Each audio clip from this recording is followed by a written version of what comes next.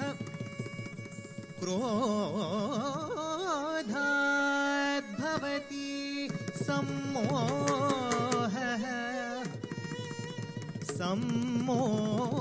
सम्मोहात् स्मृति विभ्रमः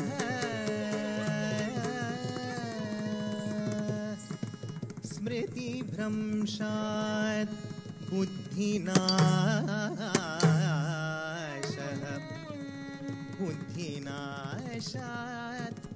बुद्धिनाशात् प्रणश्यति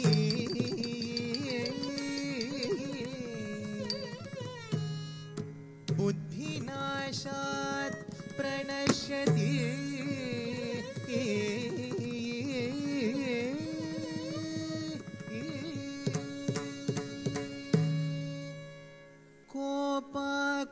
कोपाकुलाशया अरुणितनयना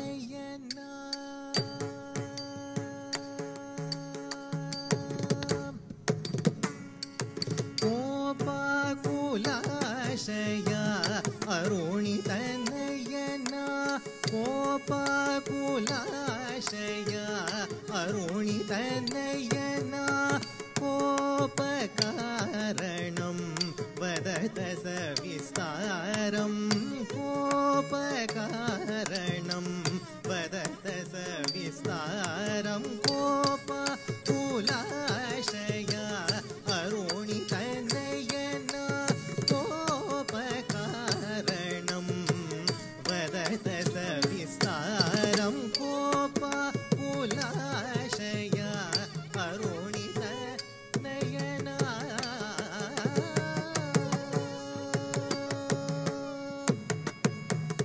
Koppen माता पुत्रेण निहता Koppen माता पुत्रेण निहता कोपेन माता पुत्रेण निहता कोपेन किं माता कृतवती वदत कोपेन किं माता कृतवती वदत कोपकुलाशया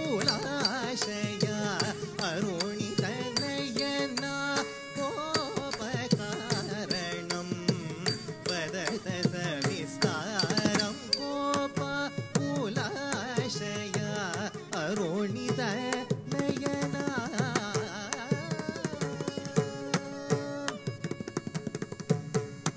कोपेन स्वपतिं हतवती निर्दयं कोपेन स्वपतिं हतवती निर्दयं कोपेन स्वपतिं हतवती निर्दयं कोपेन स्वपतिं हतवती निर्दयं कोपेन किमेष कृतवान् वदत कोपेन किमेष कृतवान् वदत कोपकुलाशया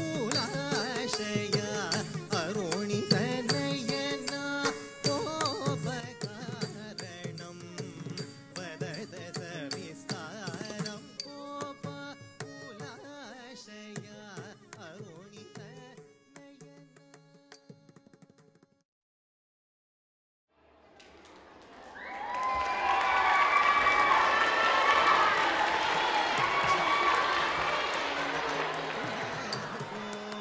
कोपशापेन शपित सकल कुलकोपेनालं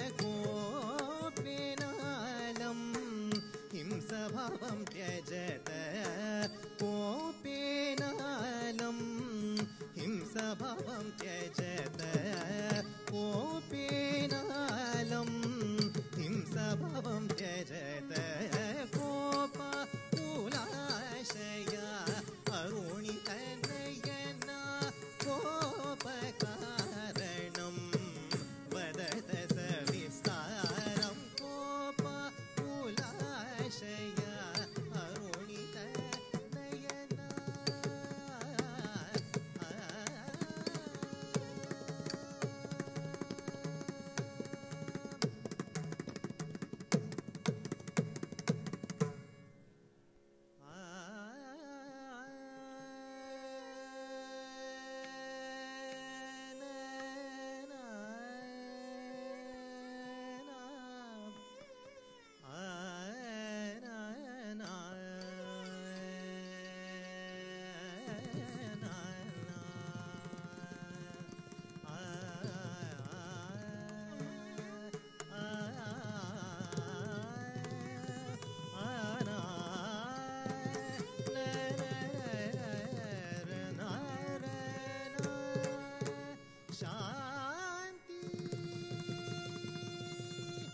சாந்தி நிலவ வேண்டும் சாந்தி நிலவ வேண்டும் சாந்தி சாந்தி சாந்தி சாந்தி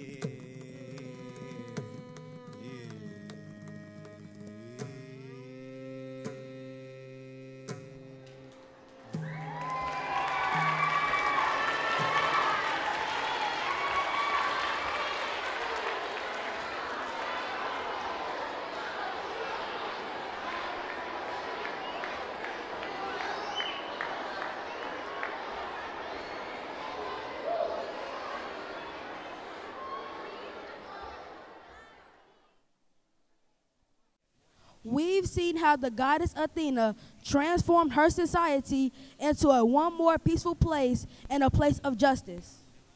But what if there was no society? What happens if there's no courtroom or no judge to call for peace? To find out, we had to travel the seas off the coast of Nantucket, where there's a man named Ahab. He searches for a white whale named Moby Dick. Ahab walks back and forth across the deck of the ship, sweating and swearing. It has been a long trip for him and his crew. But Ahab was determined. He was determined to find this whale.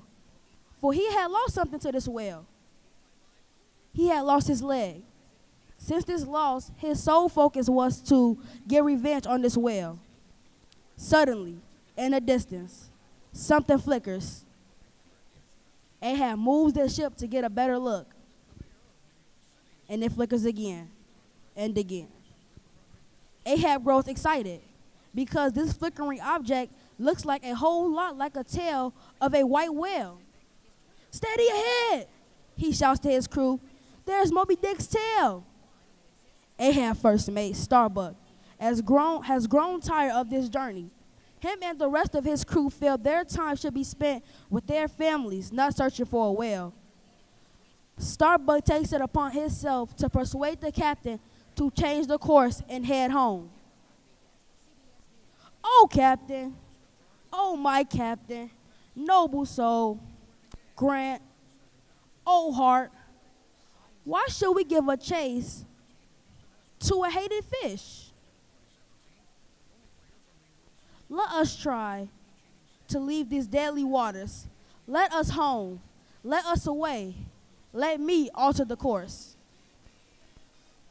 The crew and I will be so happy to see the old Nantucket again. I have reached contentment, simply having seen Moby Dick's tail. "Come out, Captain Ahab. Wouldn't you rather be at peace as well back home with your wife, instead of this rage and tossing in this disgraceful water, chasing after a whale who doesn't even know what he has done to you? This is hardly an equal fight. Your one-legged human rage is against a nine-legged oceanic beast of Mother Nature's creation. Let us end this mission of fusion, and now let us return to our loved ones, for if we don't, we may never see them again. Let us call out to Moby Dick. Let us sing to him. Let him know that we have reached contentment. Let him know that we have seen his tail." Ahab rests for a minute and thinks about all he has lost in this mad rage. "When I think of life I have led, the delusion of solitude it has been, and have 40 years I have fed upon dry, salted fare and not like dry salt, which makes up my soul," he tells Starbuck.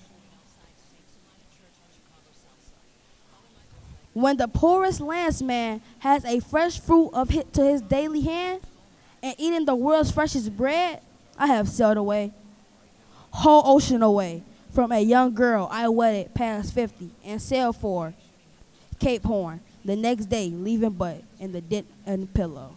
Wife, whether a widow with her husband alive, I widowed that poor girl when I married her, said with madness, the frizziness, the blood boiling, and the smoking burrow with which I have chased my prey for a demon, for more than a demon, for more a demon than a man.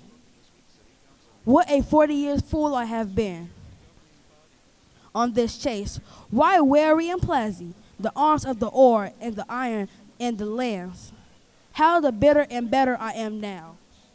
Starbuck thinks Ahab is going to alter the course and return his crew home. However, in the distance, Moby Dick's tails flicker again. With the sight of the faithful tail, Ahab forgets the steering for Nantucket in his heart. He proclaims that the crew should stay for the course, leading them all to death. Ahab chooses to fight Moby Dick. He decides that exacting his revenge on this whale is more important than returning his crew home to their family. Ahab's anger and pain was the size and bulk of a white whale. For Ahab's anger came delusion. From delusion, that came loss of memory of what he had at home, waiting for him, loving him, and hoping he would come back. And from that lost memory, the destruction of his own thinking, his inability to let go of which he had felt he had so badly lost, and so Ahab perished alone. In this case, with his crew. Makara kare makaram,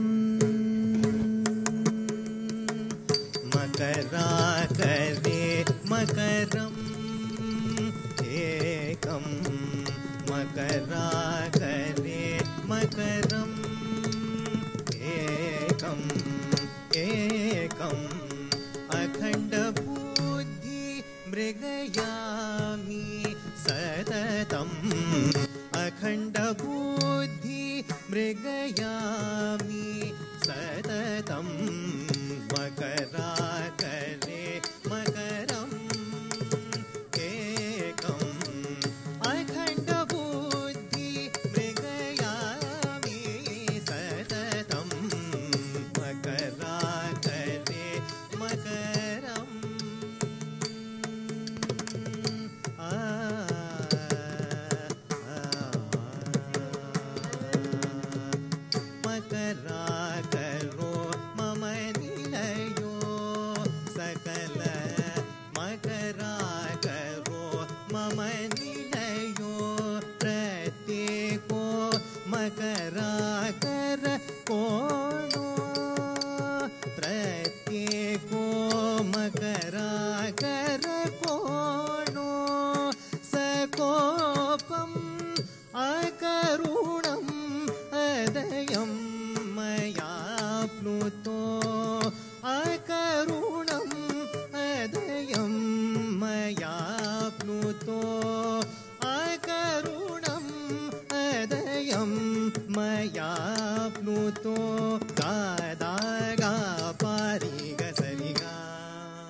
Pa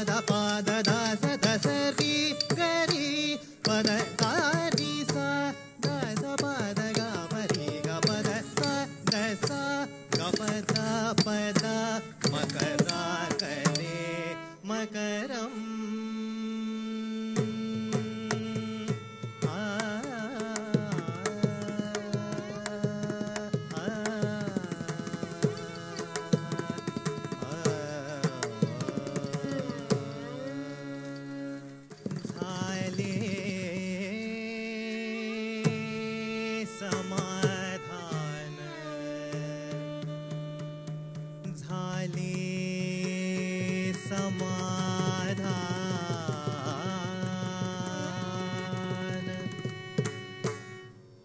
झाले समाधान तुमचे देखिले चरण झाले समाधान तुमचे देखिले चरण देवा झाले समाधान तुमचे देखिले चरण झाले समाधान तुमचे देखिले चरण देखिले चरण देखिले चरण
How is the struggle against the forces of injustice to be waged? There are two possible answers.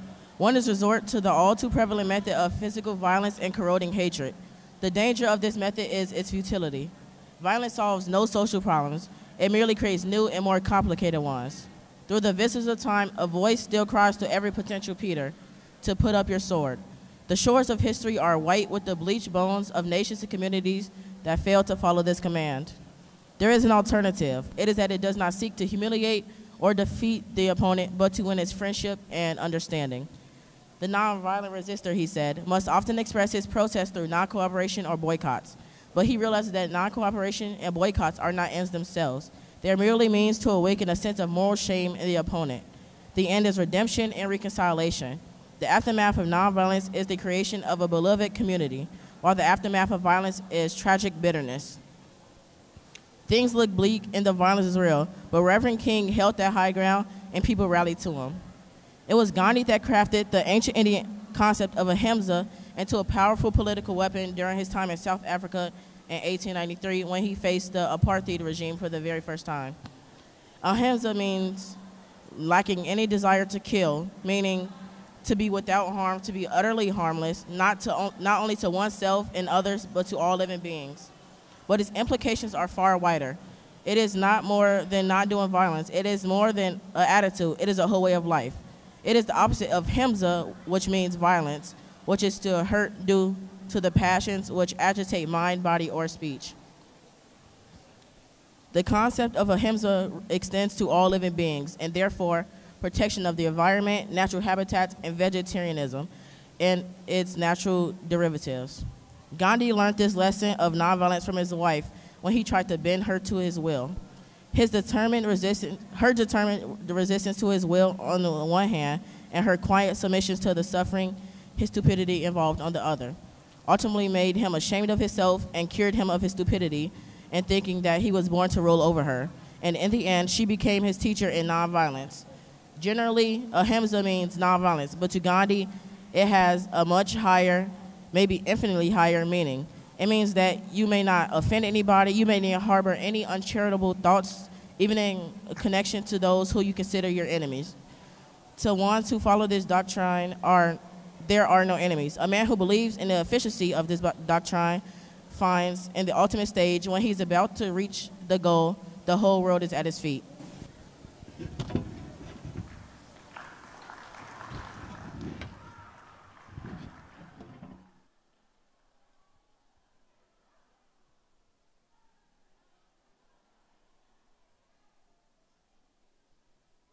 I want to turn your attention to this subject, loving your enemies.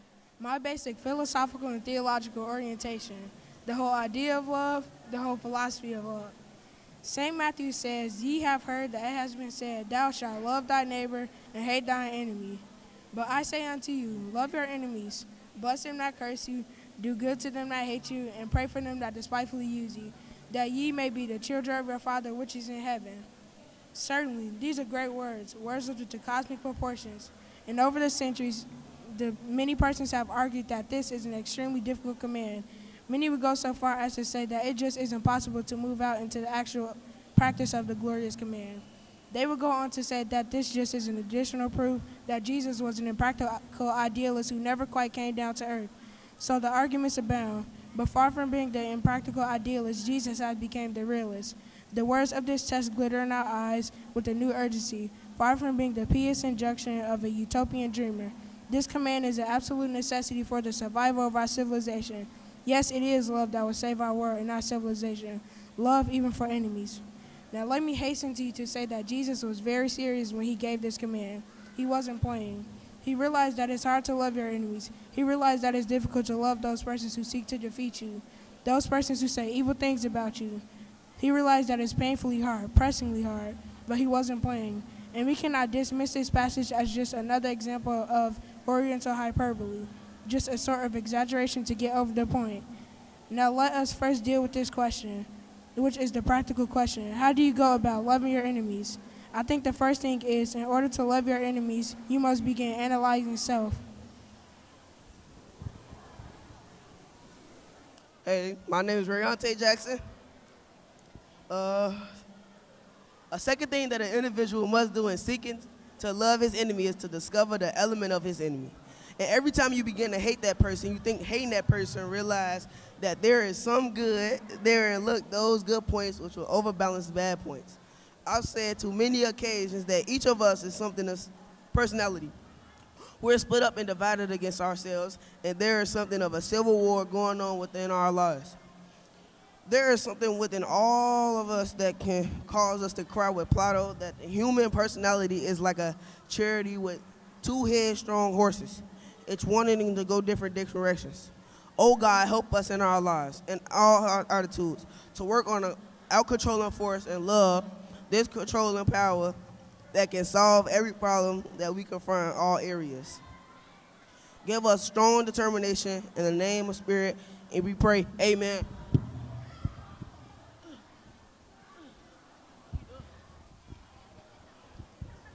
Thank you, everybody.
சாந்தி நிலவ வேண்டும்,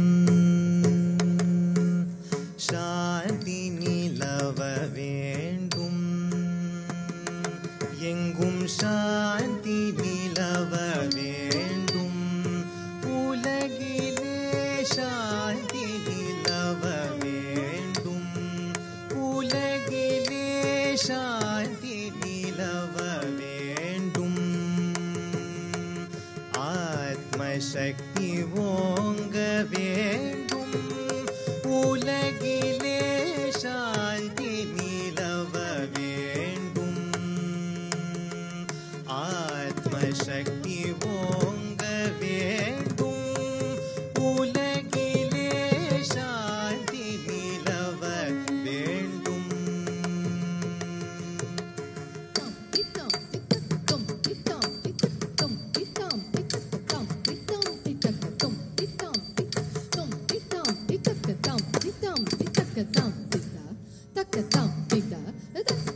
சாந்தி நிலவ வேண்டும்.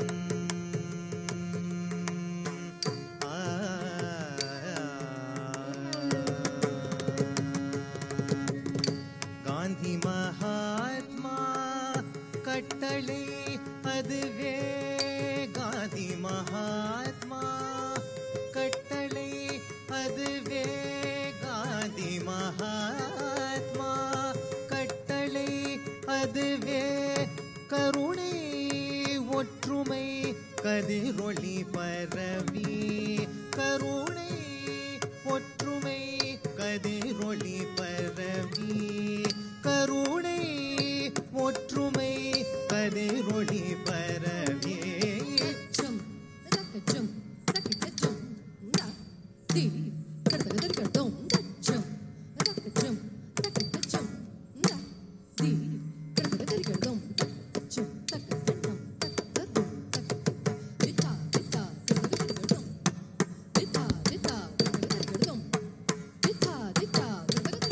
சாந்தி நிலவ வேண்டும்.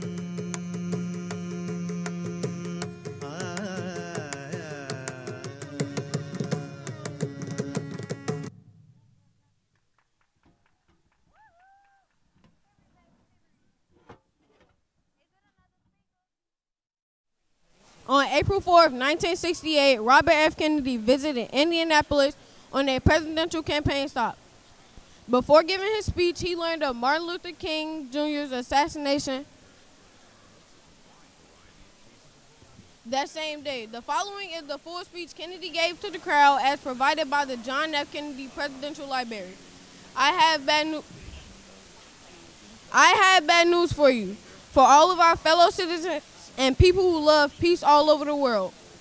And that is that Martin Luther King was shot and killed tonight. Martin Luther King dedicated his life to love and to justice for his fellow human beings, and he died because of that effort. In this difficult day and this difficult time for the United States, it is perhaps well to ask what kind of nation we are and what direction we want to move in. For those of you who are black, considering the evidence that there were evidently white people who were responsible, you can be filled with hatred, with bitterness, and a desire for revenge. We can move in that direction as a country and black people amongst black, white people amongst white, filled with hatred towards one another. Or we can make an effort, as Martin Luther King did, to understand and to comprehend and replace that violence, that stain of bloodshed that has spread across our land, with an effort to understand with compassion and love. For those of you who are black and are tempted to be filled with hatred and distrust at the injustice of such an act against all white people, I can only say that I feel in my heart that same kind of feeling. I had a member of my family killed, but he was killed by a white man. But we have to make an effort to understand, to go beyond these rather difficult times. My favorite poet was Aeschylus. He wrote, "In our sleep, pain which cannot forget falls drop by drop upon the heart, and our own despair until against our own will comes wisdom through the awful grace of God." What we need in the United States is not division. What we need in the United States is not hatred. What we need in the United States is not violence or lawlessness, but love and wisdom and compassion towards one another, and the feeling of justice toward those who still suffer within our country, whether they be white or they be black. So I shall ask you tonight to return home, to say a prayer for the family of Martin Luther King. That's true, but more importantly, to say a prayer for our own country, which all of us love, a prayer for understanding that compassion of which I spoke. We can do well in this country. We will have difficult times. We've had difficult times in the past. We will have difficult times in the future. It is not the end of violence. It is not the end of lawlessness. It is not the end of disorder. But the vast majority of white people and the vast majority of black people in this country want to live together, want to improve our quality of life, and want justice for all human beings who abide in our land. Let us dedicate our lives to what the Greeks wrote so many years ago, to tame the savageness of man and make gentle the life of this world. Let us dedicate our lives and say a prayer for our country and for our people. We must learn to live together as brothers.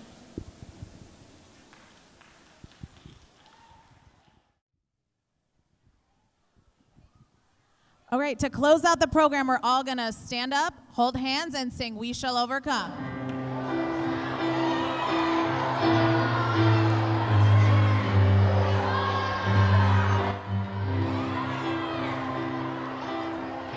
Shall overcome. We shall overcome.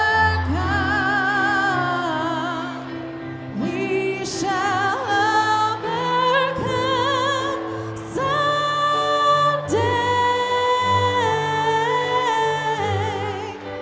Oh, deep in my heart, I do believe we shall overcome someday.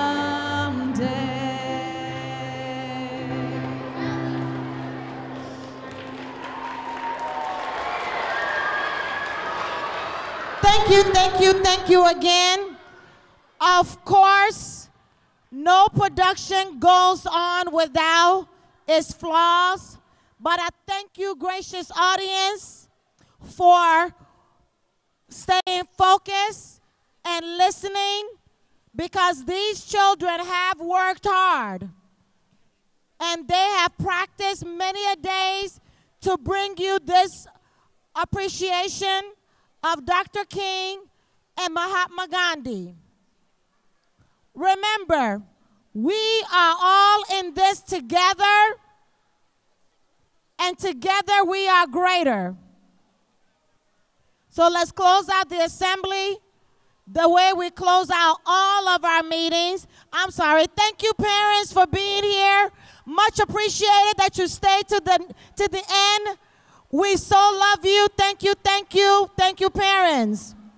Thank you, teachers, for keeping your classes together. We are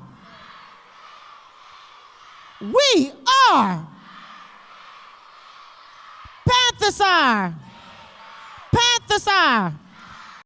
Panthers are. Panthers think. Where are we going? How do we get there? Teachers, take charge of your leaders.